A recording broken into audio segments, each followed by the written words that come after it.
As you may know, the U.S. is in the process of developing the next generation of F-35 jets. They're called the F-35 Joint Strike Fighter, and so far it's been nothing but trouble. Technical issues, deadlines being missed, and of course, cost overruns. Yesterday, while chairing a Senate Armed Services Committee hearing on the F-35, John McCain slammed the F-35 Joint Strike Fighter's troubled history, saying it has been both a scandal and a tragedy with respect to cost and schedule and, of course, performance. The program's price tag is nearly $400 billion for 2,457 planes, almost twice the initial estimate. Ladies and gentlemen, the Joint Strike Fighter program is the largest and most expensive acquisition program in the history of the Department of Defense. And at this point, in this stage in the game, we're kind of questioning whether it's all worth it and whether it should even be happening.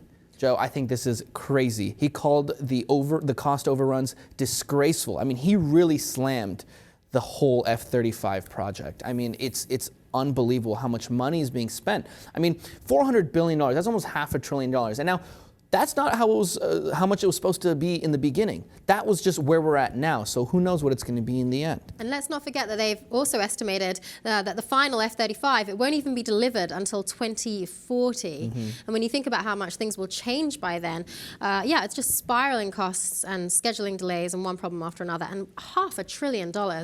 Wow. A lot of money. And for, you know, a few thousand planes too at that. You know, one other interesting thing that he said was, you know, we can't forget our adversaries like Russia, like China, for example, who are also investing in very modern technology. And I mean, you touched on it too. By 2040, who's to say that this stuff isn't obsolete? This is an archaic technology in our jets. Absolutely. I mean, some of the things that they're trying to do with these jets are to allow pilots to share information with each other, to go into enemy territory under the radar so that people can't see them going in. But we're seeing warfare moving further and further away from what can almost be described as historic methods because of artificial intelligence and drones that don't require even a pilot to go in and risk his life. So the fact that we're at this point with the advances of technology, investing this kind of money into these planes, and with the delays and the software freezing problems and all sorts of problems, it is an absolute scandal in my opinion. Right, it's a pain in the behind, not only for the DOD, but of course the taxpayers too who are paying for this. We have a picture of the cockpit, which I think is really awesome, and it looks very futuristic here. I mean, you have a lot of panels, a lot of flat screens, so I think it's cool. But yeah, by 2040, who knows what, you know, a modern jet is going to look like. One last point here that I thought was very interesting about this, and what John McCain said about our adversaries, China and Russia, specifically China. This is what it reminded me of. Not long ago, I did a story about how the Chinese just unveiled this jet.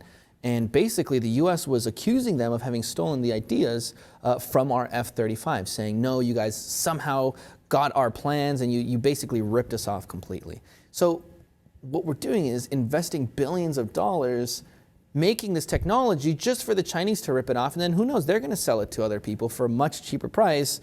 I mean, we see it with other things, right, with like designer clothing and stuff on a smaller scale. But I mean, the same thing could possibly be happening, that we're spending this much money on technology that can just be ripped off by other countries like China, for example. So if they even want it then, given the advances in technology by 2040. Exactly. And so, you know, members of the DOD, those who are, you know, in Lockheed Martin, which is working on the project with the DOD, I mean, they're quick to defend it, saying that they have admitted that there are some issues with the radar, with the actual software. It does freeze from time to time. But others, like John McCain, are saying this is a waste of money and it's a disgrace to this country. What do you guys think?